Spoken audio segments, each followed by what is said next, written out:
In just a few hours, President Trump will hold a cabinet meeting in what he is calling the safest city in the country, Washington, D.C. Our nation's capital seeing over 1,000 arrests since his federal takeover and nearly 2-week stretch without a homicide. So the streets have been stripped of over 100 illegal guns, 6 known gang members among those arrested.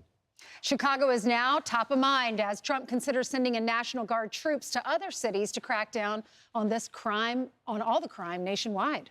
And the U.S. Marshals taking our own Alexis McAdams out onto the streets of D.C. for an exclusive look at the ongoing operation there. Yep, she joins us from Washington with a Fox News exclusive. Alexis.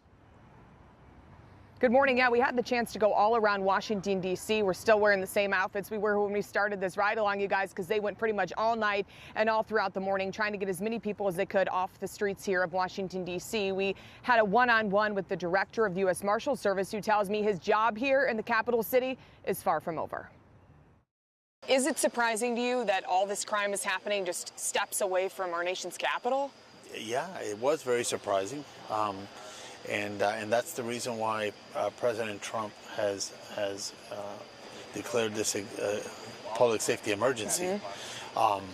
You know, this is the capital of a nation, right? Of the best nation in the world, mm-hmm. the strongest nation in the world, the mm-hmm. freest nation in the world. Yet we can't walk the streets without getting mugged, raped, and robbed. You know, and that should not be that way.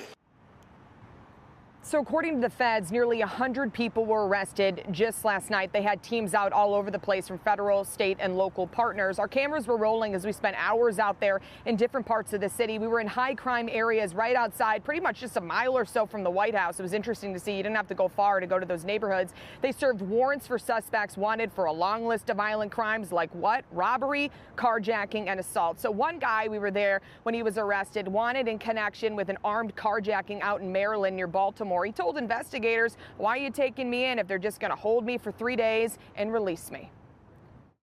The judge is literally going to say we're going to put him on a 3-day hold.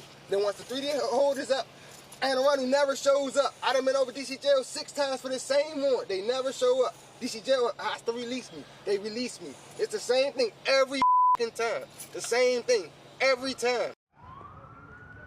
So we'll see what happens this time because he went to the D.C. lockup here. So Gaddy Serralta, you might know him. He's the current director of the U.S. Marshals Service. He worked in Florida for years, has been in law enforcement for decades. He was sworn in earlier this month after President Trump picked him here. He's running point for 20 agencies, local, state, and federal, for this President Trump's Making D.C. Safe and Beautiful task force. In less than a month, the new initiative to fight crime has led to more than 1,000 arrests and counting. Dozens of people arrested were here in the country illegally, according to the feds, including members of Tren de Aragua. Back at here live as you continue to talk about President Trump's crackdown on crime, not just here in Washington, D.C., but New York, L.A., Chicago, you name it. We asked the marshals, do you think this will work in Chicago? Would it work in those other areas? They think that it would because they have a great federal partnership here. And you should see how many resources they bring in. So they really help the local police, from what I saw, kind of have the ability to do this. So the big thing is, Alexis, they don't just stay in the nice areas of D.C., right? No. Yeah, I mean, we were over there as people that have been to D.C. and kind of know this area, you know, Cafe Milano, that's in a nice area, I thought, but you turn down one street and people were telling me you can get carjacked there. So whether you're in a nice area or you're out in an area right outside of D.C. here where it's not so nice, they really had a lot going on. And they mentioned, too, specifically, this is not about, you know, tracking down migrants who are here illegally committing crimes, but that's who they're coming across. So imagine where we are right now at the White House and the nation's capital, and he talks all the time about cracking down on migrant crime. President Trump's people didn't have to go too far to find those people. MS-13, Tren de Aragua, you name it. They're out here right here in Washington, D.C. All right. Thanks so much, Alexis. Thank you. Fascinating. I'm Steve Ducey. I'm Brian Kilmeade. And I'm Ainsley Earhart. And click here to subscribe to the Fox News YouTube page to catch our hottest interviews and most compelling analysis.